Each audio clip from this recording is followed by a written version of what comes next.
तो अपना टॉपिक क्या है? Structure of atom. अब देखो किसी ने पूछा भाई atom, what is atom made up of? तो everybody knows atom is made up of electron, proton and neutron. Atom को हिंदी में क्या बोलते हैं बच्चे? परमाणु। एटम इज कॉल्ड परमाणु, एटम बॉम्ब व्हेन यू से।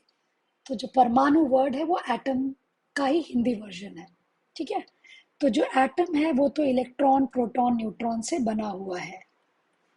और ये भी आपको पता है कि इलेक्ट्रॉन ऑर्बिट में घूम रहे हैं, रिवॉल्व हो रहे हैं राउंड द न्यूक्लियस, और जो प्रोटॉन और न्यूट्रॉन है वो न्यूक्लियस के अंदर है, राइट? तो I can say that since atom is made up of electron, proton and neutron, these are called as fundamental particle of atom. Fundamental particle of atom. Correct? तो जब हम एटम या स्ट्रक्चर ऑफ एटम की study करते हैं तो हमको ये फंडामेंटल पार्टिकल की प्रॉपर्टीज पहले अच्छे से पता होनी चाहिए। अब यहाँ पे कुछ पॉइंट्स है जो फैक्चुअल है, मतलब एज इट इज एग्जाम में पूछे जा सकते हैं। Values are there, name of scientist are there, so that we can summarise in the form of column. ठीक है। तो कॉलम ऐसा बनाएंगे कि पहले हम लोग I am writing properties. So properties अपना हेडिंग आया, किसकी प्रॉपर्टीज है? Properties of fundamental particle. Okay, properties of fundamental particle. 3 column draw कर लेंगे, electron,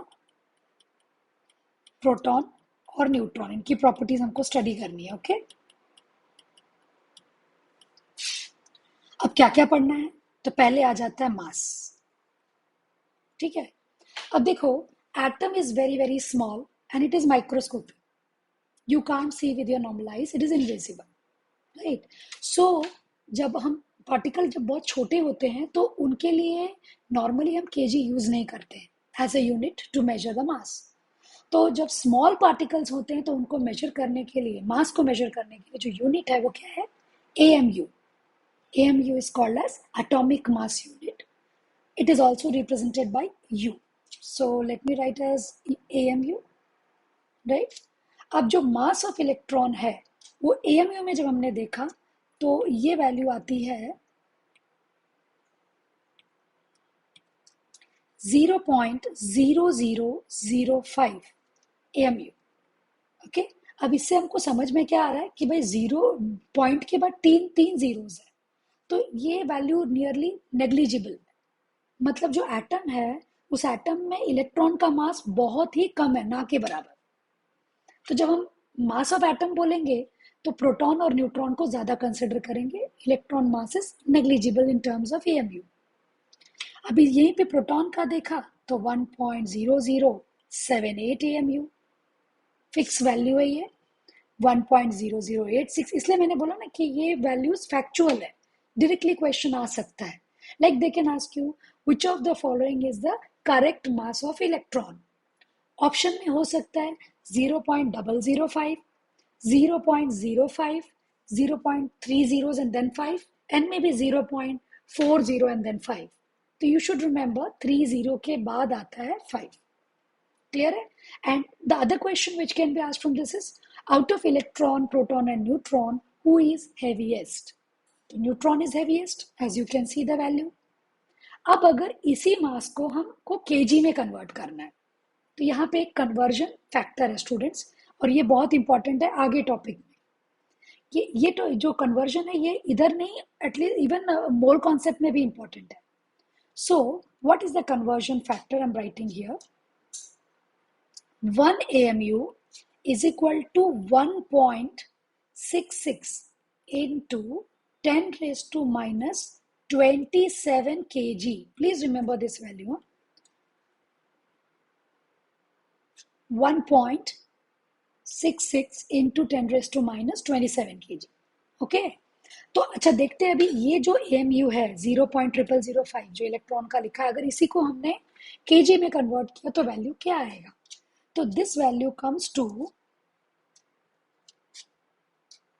9.1 into 10 raised to minus 31. Now you understand the value, huh? -31 kg यानी value कितनी छोटी है, तो नेग्लिजिबल ही बोलेंगे ना इसको। अब यहाँ जो प्रोटॉन हमने डाला है, प्रोटॉन अप्रोक्सीमेटली 1 mu बोला जा सकता है, बिकॉज 0 0 इग्नोर किया तो।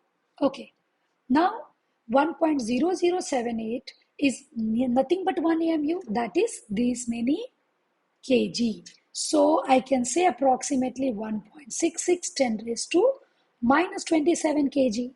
Similarly, neutron is also 1.66 10 raised to -27, because 0 0 is there, so we can take that, neglect that value. This is all in kg. Okay, so that is the first point about mass. Now let's talk about charge. Everybody knows कि charge of electron is -1। जो -1 है उसको हम बोलते हैं relative charge. So this charge is -1। Proton का charge, एक proton का charge +1, and neutron is chargeless, so no charge. But if I ask find out the charge in coulombs, तो remember one more conversion. One electronic charge is 1.6 into 10 raised to -19 coulomb. तो ये जो 1 electronic charge है, इसका क्या मतलब है? मतलब ये जो 1 दिया है ना, माइनस छोड़ दो प्लस छोड़ दो वैल्यू, ये जो 1 मैग्नीट्यूड दिया हुआ है ना, उसका वैल्यू 1.6 इंटू 10 रेज़ टू -19 है। तो इसका मतलब इलेक्ट्रॉन का चार्ज 1.6 10 रेज़ टू -19 कूलम्स होगा कि नहीं? सिमिलरली प्रोटॉन की वैल्यू, बिकॉज मैग्नीट्यूड 1 है, तो ये भी सेम आएगा। और न्यूट्रॉन चार्जलेस है, तो भूल जाओ इसको। ठीक है, तीसरा पॉइंट है, who discovered electron, proton and neutron? Discovery, scientist का नाम जैसे मैंने बताया बहुत बार आ जाते हैं क्वेश्चन। तो electron was discovered by J Thomson.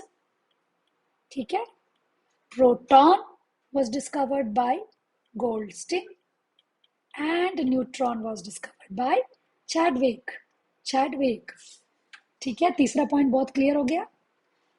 Fourth point is symbol.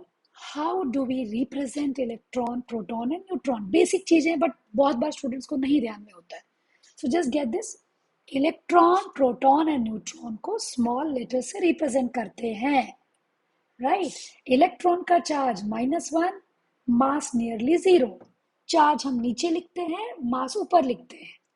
Proton का मास +1, charge is 1. Now this mass is 1. Now this mass which we are writing is AMU mass, because when you say electron 0.0005 AMU, so that is approximately 0 AMU, right? So ये mass whatever we are writing is AMU. Neutron का charge 0 है और मास 1 AMU है। Is it very clear to everybody? This point इतना clear है? ये factual data है। So let us put this in tabular column, factual data को।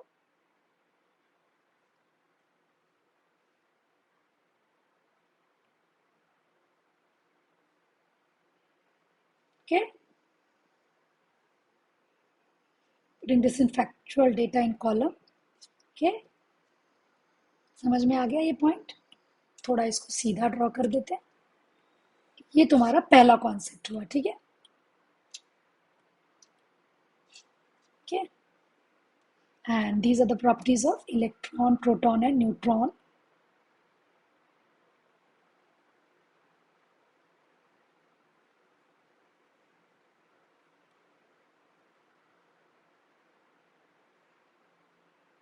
And let me put this also in box.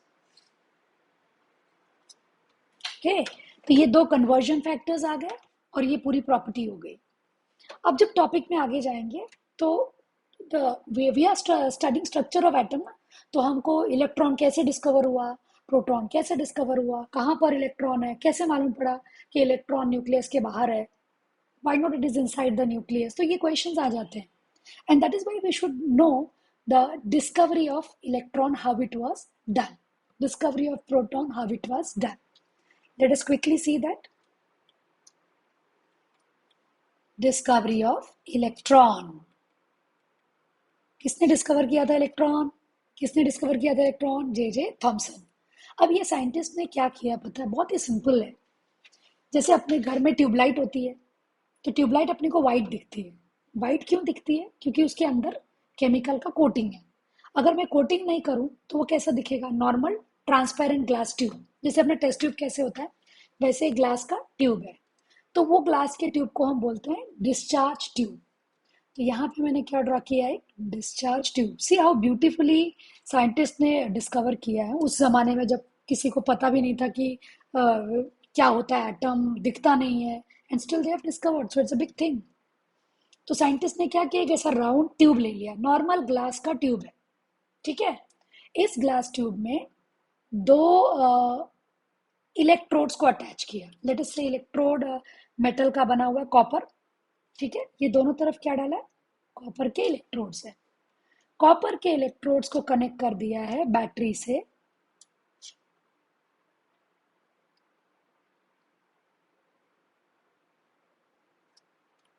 इस तरह से बैटरी से कनेक्ट किया, ठीक है। और एक सबसे बड़ा पॉइंट क्या किया है लोगों ने, कि ये साइंटिस्ट ने, कि पीछे ना हल्की सी कोटिंग कर दी है। देखो कोटिंग में आई एम शोइंग हियर। अब ये कोटिंग कौन से साइड में की हुई है? ये कोटिंग एनोड के साइड की है। कैसे पता चलेगा कौन एनोड है कौन कैथोड है?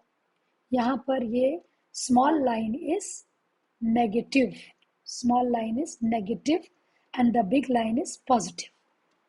तो नेगेटिव मीन्स ये जो इलेक्ट्रोड है वो यहाँ लेफ्ट हैंड साइड वाला जो इलेक्ट्रोड है नेगेटिव टर्मिनल से कनेक्टेड है, इसलिए नेगेटिव है। बैटरी का नेगेटिव टर्मिनल, बैटरी में प्लस माइनस होता है ना, वही। और ये पॉजिटिव की तरफ कनेक्टेड है। तो ये जो एनोड साइड है, this is coated behind the electrode, this is special chemical zinc sulphide. एक केमिकल है zinc sulphide. Why zinc sulphide? क्योंकि जब ये जिंक सल्फाइड पे कोई भी पार्टिकल हिट करेगा या कोई भी लाइट हिट करेगी तो ये ग्लो करेगा, जैसे अपना ट्यूबलाइट ग्लो होता है वैसा, ठीक है। अब जब हमने इलेक्ट्रिसिटी ऑन की तो इलेक्ट्रॉन फ्लो स्टार्ट हो गया। इलेक्ट्रॉन फ्लो स्टार्ट हो गया, इलेक्ट्रॉन यहाँ से बाहर आने लगा। जैसे इलेक्ट्रॉन बाहर आया उसका मास एकदम कम है, 0.0005। तो वो क्या होगा? वो अट्रैक्ट होगा ये प्लस के साइड में। This is negative, this is positive. Or because mass of electron is very very small, it will move with a very high speed and go and hit the anode. और anode के electrode को hit करते हुए पीछे screen पे जाके collide करेगा और वहां पे हमको क्या दिखेगा? ग्लो। ग्लो दिखा मतलब कोई तो पार्टिकल आया। अब जो पार्टिकल आया वो कहाँ से आया? कैथोड से आया।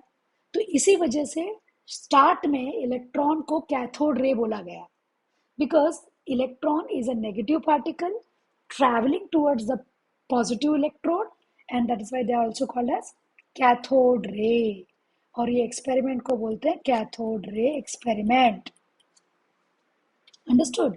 तो इसका मतलब जो अपने घर पे ट्यूबलाइट है वो पूरा ग्लो हो रहा है, यानी उसमें पूरी तरफ से जिंक सल्फाइड का कोटिंग है। तो जैसे जैसे इलेक्ट्रॉन हिट करेगा वैसे वैसे ग्लो होगा। एक और पॉइंट ध्यान में रखना है, इसके अंदर हमने गैस डाला है। गैस मतलब या हाइड्रोजन गैस ले लो या कोई भी इनर्ट गैस ले लो, हीलियम, नियॉन, या फिर नाइट्रोजन गैस ले लो, ठीक है, which is not very reactive. तो उसको इसमें हमने वेरी वेरी लो प्रेशर पे डाल दिया, just for the electron to move easily. You got it this point? So that is how electron was discovered. अब जब प्रोटॉन डिस्कवर हुआ तो वो कैसे हुआ? Discovery of proton, discovery of proton. अब प्रोटॉन की डिस्कवरी में भी सेम पूरा अरेंजमेंट है, but earlier and what they have done, let me tell you that first. ये same diagram I am drawing, okay, sorry, right, same diagram draw किया। खाली यहाँ पे जो कैथोड है ना, वो कैथोड में हमने होल बना दिया है, यानी ऐसा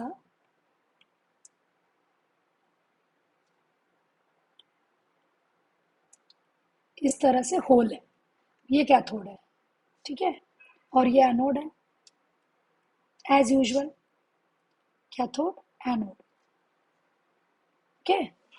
अब क्या होगा? और इसके अंदर तुमने गैस भी डाल के रखा हुआ है, ठीक है, एनोड कैथोड, एनोड ये कैथोड। अब होगा वही कि जब बैटरी ऑन करेंगे तो इलेक्ट्रॉन निकलेगा और कैथोड एनोड की तरफ जाएगा। होता क्या है कि इसमें अगर सपोज करो मैंने हाइड्रोजन गैस ली है, क्या लिया है इसके अंदर? Hydrogen gas at very low pressure. Low pressure मतलब 10⁻³ मिलीमीटर का प्रेशर है। तो अब क्या होगा कि जब ये हाइड्रोजन, ये इलेक्ट्रॉन जो यहाँ से आ रहा है, जब ये हाइड्रोजन को हिट करेगा, तो पहली बात तो ये हाइड्रोजन H और H में ब्रेक होगा। ये सब सेकेंड्स में होते हैं। और होगा क्या, जब हाइड्रोजन हमने ड्रॉप किया तो इसका मतलब ये न्यूक्लियस है और ये एक इलेक्ट्रॉन है, ठीक है। तो ये जो इलेक्ट्रॉन कैथोड से आ रहा है, it will go and hit this outer shell and it will take this electron along with it. समझा? मतलब इलेक्ट्रॉन फास्ट मूविंग है और साथ में वो आउटर शेल वाला इलेक्ट्रॉन को भी लेके चला जाएगा, हिट करके लेके चला जाएगा। They all are moving towards anode. अब जैसे ही हाइड्रोजन का एक इलेक्ट्रॉन निकल गया तो वो क्या बन जाएगा? H+। अब इसको एक मिनट है, इसको लिखेंगे हम ऐसे।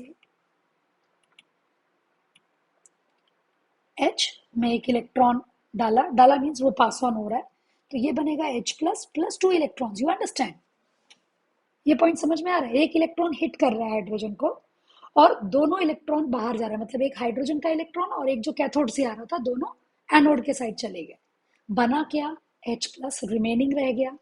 अब जो H+ है वो तो पॉजिटिव है, तो वो कैथोड की तरफ अट्रैक्ट होगा। होगा कि नहीं होगा? Cathode positive is attracted always to negative, that is as usual. So ये जो H+ है वो साइज तो बड़ी है इनकी, तो इसके लिए वो तो ऐसे पास नहीं होंगे। तो यहाँ पे जो होल बनाया है ना, इस होल के अंदर से H+ निकल के कैथोड को हिट करेगा पीछे स्क्रीन पे। तो यहाँ पे एक बदलाव क्या किया गया है कि कैथोड में होल्स बना दिए गए जो इलेक्ट्रोड है। और दूसरा पॉइंट कि हमने इलेक्ट्रॉन की डिस्कवरी में एनोड को कोटिंग किया था पीछे, अब हमने कैथोड को कोटिंग किया है पीछे। व्हाट वी हैव डन, इधर पे कोटिंग किया है। तो जैसे ही H+ जाके हिट करेगा जिंक सल्फाइड को, वो ग्लो होगा। Since that time proton was not discovered, right? तो ये जो रेज है, जो पॉजिटिव रेज है, जो H+ है या कोई भी गैस जो प्लस में कन्वर्ट हो गया, वो कैसे मूव हो रहा है? वो होल के थ्रू मूव हो रहा है। तो ये कैसे लग रहा है? जैसे कि पानी, कैनाल में पानी, ट्यूब में पानी जाता है, कैनाल, उसको कैनाल बोलेंगे ना, वो ट्यूब के अंदर पानी जब जाता है तो कोई भी ट्यूब ऐसा राउंड पाइप है अपना पानी का, उसमें से पानी जा रहा है, तो कैनाल जैसा लगता है वो। तो इसीलिए ये पॉजिटिव रेज को या प्रोटॉन्स को कैनाल रेज बोला गया। So what I will say, this is canal ray, this is canal ray. Okay, now canal rays are positive rays. अब क्वेश्चन है प्रोटॉन और कैनाल रे में क्या फर्क है? समझो हाइड्रोजन के बदले मैंने हीलियम गैस लिया, तो वो हीलियम का पॉजिटिव बनेगा, राइट? तो उसको हम कैनाल रेज तो बोलेंगे, बट उसको प्रोटॉन तो नहीं बोलेंगे, right? So the canal rays are the positive ions of any gas which is taken in the tube. If the gas is hydrogen gas, then the canal ray becomes proton. तो ये जो बना है यही तो प्रोटॉन है। That is how electron, proton were discovered. How was neutron discovered? Discovery of neutron. इसमें क्या किया गया कि एक हीलियम, सॉरी, एक बेरिलियम का फॉइल लिया। बेरिलियम, बेरिलियम कहाँ पे पीरियोडिक टेबल में? हाइड्रोजन हीलियम, फिर lithium first group, beryllium group 2 का पहला एलिमेंट है। तो ये बेरिलियम का एक शीट लिया और इसके ऊपर अल्फा रेस बॉम्बार्ड किया। Now what are alpha rays? What are alpha rays? Atomic number 2 mass 4, atomic number 2 mass 4। इसी को हम हीलियम न्यूक्लियस भी बोलते हैं, हीलियम सेम है। तो अल्फा रेस को हमने बॉम्बार्ड किया। अल्फा रेस कहाँ से मिलेगा? ये जो रेडियो एक्टिव एलिमेंट्स होते हैं ये अल्फा रेस एमिट करते हैं, तो यहाँ पे जाके वो हिट करेगा। हिट जब किया अल्फा रेस, तो ये बेरिलियम को ब्रेक कर देगा और बेरिलियम में से जो न्यूट्रॉन है वो बाहर आएगा। So they found out that there is some particle which is coming out but it is chargeless, क्योंकि ये कोई भी इलेक्ट्रिक या मैग्नेटिक फील्ड में डिफ्लेक्ट नहीं हो रहा है। तो they found that there is a new particle which is chargeless, okay, लेकिन प्रोटॉन के जैसा ही उसका मास है। तो दैट मीन्स प्रोटॉन का मास अगर मैंने 1 बोला तो न्यूट्रॉन का मास भी 1 होगा, right? And it is chargeless and later on this was named as neutron. So neutron की डिस्कवरी कैसे हुई? Alpha ray is bombarded on beryllium foil, and beryllium is emitting out chargeless particle with same mass as proton, and that is how it was named as neutron. तो ये पूरा concept क्या है? Factual है. इसके पहले भी जो टेबल मैंने बताया वो फैक्चुअल है, फंडामेंटल पार्टिकल्स वाले, और इसके नीचे जो बताया डिस्कवरी, ये भी हिस्ट्री है, राइट? अब ये तुम्हारा टॉपिक का स्मॉल पहला पार्ट हो गया. व्हेन यू गो फर्दर तो आ जाता है what is atomic number, what is atomic mass and what is the difference. Again everybody knows this but still they are confused. Atomic number वो क्या होता है? Number. And how it is represented? It is represented by Z. Z. And what is atomic mass number? Atomic mass number. कुछ मास से related है. Capital A, oh A to Z, A to Z दो ही तो है. A is mass, Z is number, right? तो अगर मैं एक एलिमेंट ले लूं एक्स, अगर मैं एक एलिमेंट ले लूं एक्स, तो उसका जो एटॉमिक नंबर है वो नीचे लिखना है, जो मास है वो ऊपर लिखना है. ऑब्वियसली ए ऊपर आएगा, जेड नीचे आएगा. What is that? Atomic number. What is atomic number? Number of electrons. तो अगर मैं बोलूं कि भाई कार्बन का एटॉमिक नंबर 6 है, तो मतलब उसमें 6 इलेक्ट्रॉन्स है. अच्छा, जितने इलेक्ट्रॉन्स होंगे उतने ही प्रोटॉन्स होंगे. क्यों ऐसा? क्योंकि अगर इलेक्ट्रॉन और प्रोटॉन का नंबर अलग होगा तो उस एटम पे चार्ज होगा ना, है ना? अगर मैं बोलूं इलेक्ट्रॉन 6 और प्रोटॉन 5 है, तो एक एक्स्ट्रा इलेक्ट्रॉन का नेगेटिव चार्ज आएगा ना, right? But you know atoms are neutral, तो इसका मतलब जितना इलेक्ट्रॉन उतना ही proton. So it is number of electron और number of proton. Number of electron और number of proton. Correct? It can never be and. You cannot say number of electron and number of proton.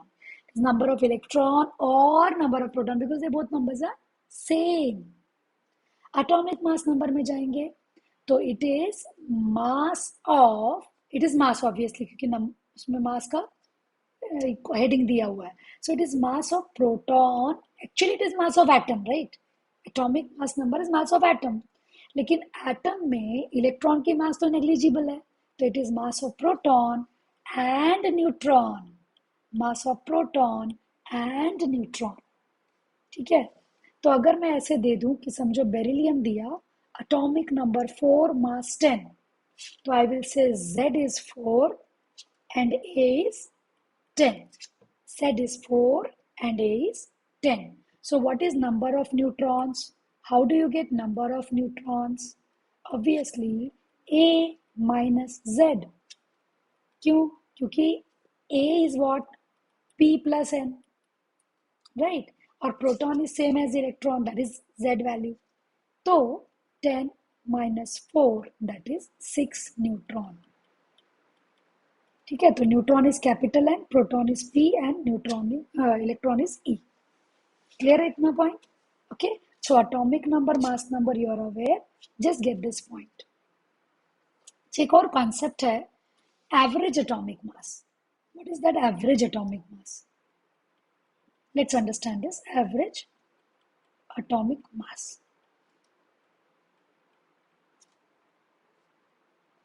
समझो हमने simple example लेते हैं chlorine का. Chlorine का atomic number 17 है और मास 35 है. ठीक है?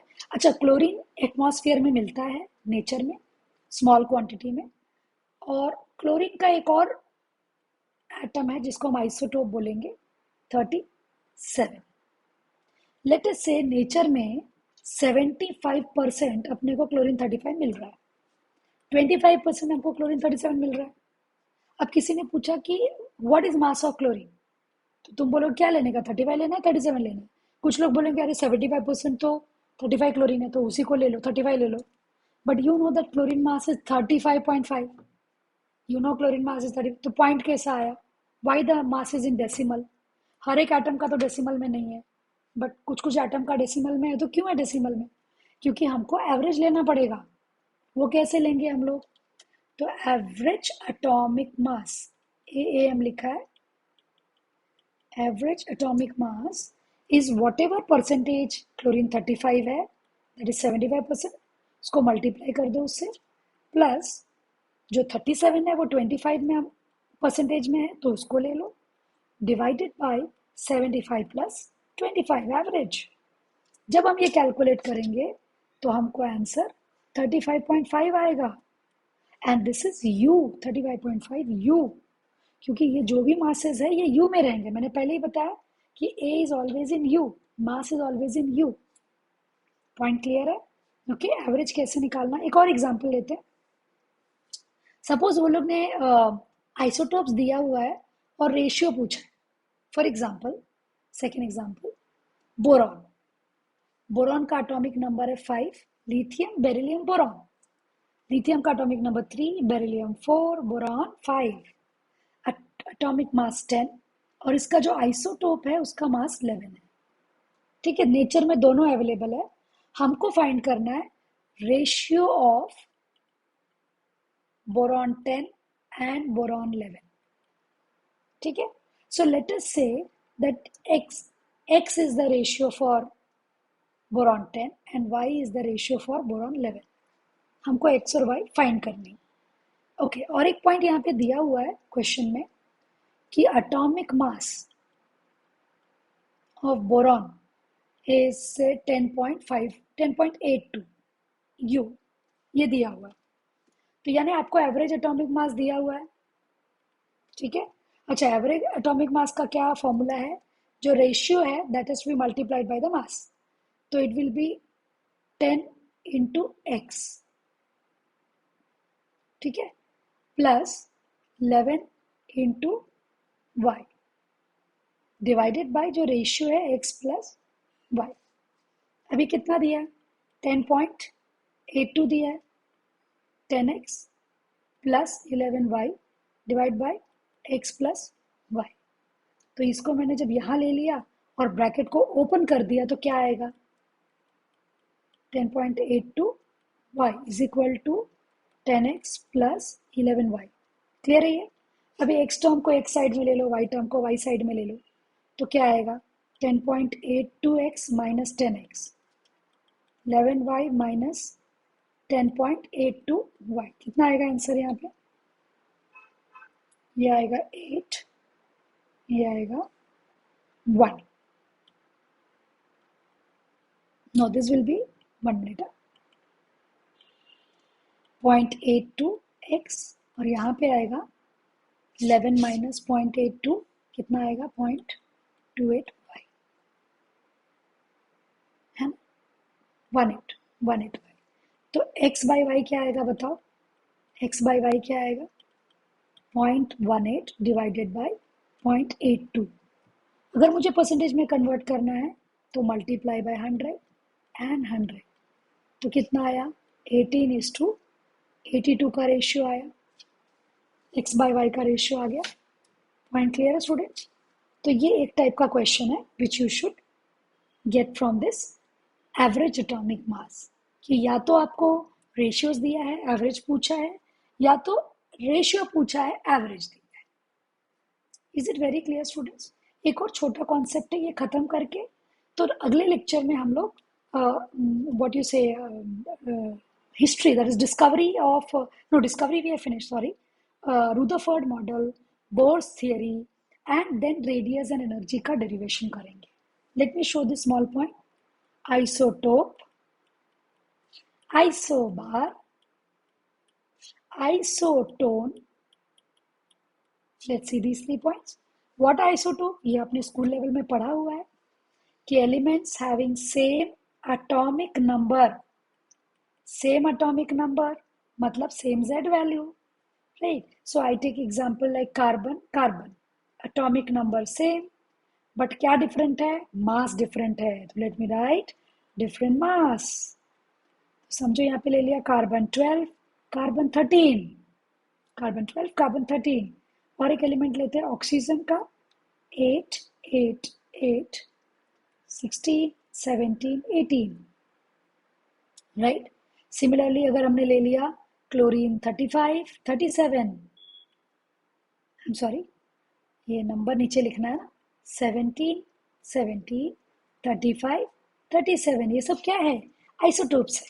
आइसोटोप्स में फॉर्मूला चेंज नहीं होता, एलिमेंट का as it is symbol same है। लेकिन जब आइसोबार में जाएंगे तो क्या है यहाँ पे? सेम उल्टा है, सेम एटॉमिक मास नंबर। क्या सेम है? Same atomic mass number. Different क्या है? Different atomic number. Different atomic number. अब ये कैसे पता चलेगा कि किसका मास सेम है और नंबर डिफरेंट है? तो ये जो एलिमेंट्स पीरियोडिक टेबल में आजू बाजू में है ना, वी कैन टेक दैट अगल बगल में। जैसे फॉर एग्जाम्पल हमने लिया फॉस्फोरस, सिलिकॉन, ओके। फॉस्फोरस का एटॉमिक नंबर है 15, 16, दोनों का मास 30 ले लिया मैंने, ठीक है। सिमिलरली अगर मैंने लिया आर्गन, जो 18 ग्रुप में है, तो आर्गन के बाद कौन आता है? पोटेशियम। आर्गन की एटॉमिक नंबर 18 है, पोटेशियम 19 है, कैल्शियम 20 है। सबका मास मैंने अगर 40 ले लिया तो ये क्या हो गए? आइसोबार्स। ऐसे बड़े एलिमेंट्स में भी होता है। लेड और बिस्मथ। लेड का atomic number 82, bismuth 83, atomic mass 210, 210। Isobar समझ गया? Now go to what is isotope. Same number of neutron. अच्छा, एक और पॉइंट आपने ऑब्जर्व किया कि जब हम एटॉमिक आइसोटोप की बात करते हैं तो एलिमेंट का सिंबल सेम है, बट जब हम आइसोबार की बात करते हैं तो एलिमेंट का सिंबल ही बदल गया ना, पूरा एलिमेंट ही अलग हो गया। जब एटॉमिक नंबर अलग है तो एलिमेंट अलग है। अब आइसोटोन में बोला same number of neutron. Same number of neutron का मतलब है कि उसका एटॉमिक नंबर अलग है, उसका मास नंबर भी अलग है। सेम क्या है? खाली न्यूट्रॉन नंबर। जैसे कि मैंने लिया कार्बन 612, नाइट्रोजन 713। अब बताओ यहाँ पे न्यूट्रॉन कितना होगा? 12 माइनस 6 दैट इज 6। और यहाँ पे कितना होगा? 13 माइनस 7 दैट इज 6। तो ये न्यूट्रॉन नंबर है, सेम है ना, A minus Z. So that is how neutron is there. Students, we will end this lecture here only. This is all most of the factual things, revision part. Ahead when we go, we will deal with the Rutherford model, Bohr's theory, radius of Bohr, how to find out, derive, and the energy of Bohr's orbit. Thank you so much, students. Let me know your feedback whether you are able to understand or not. But then whatever I have done today is basic and very, very important. See you again. Thank you so much.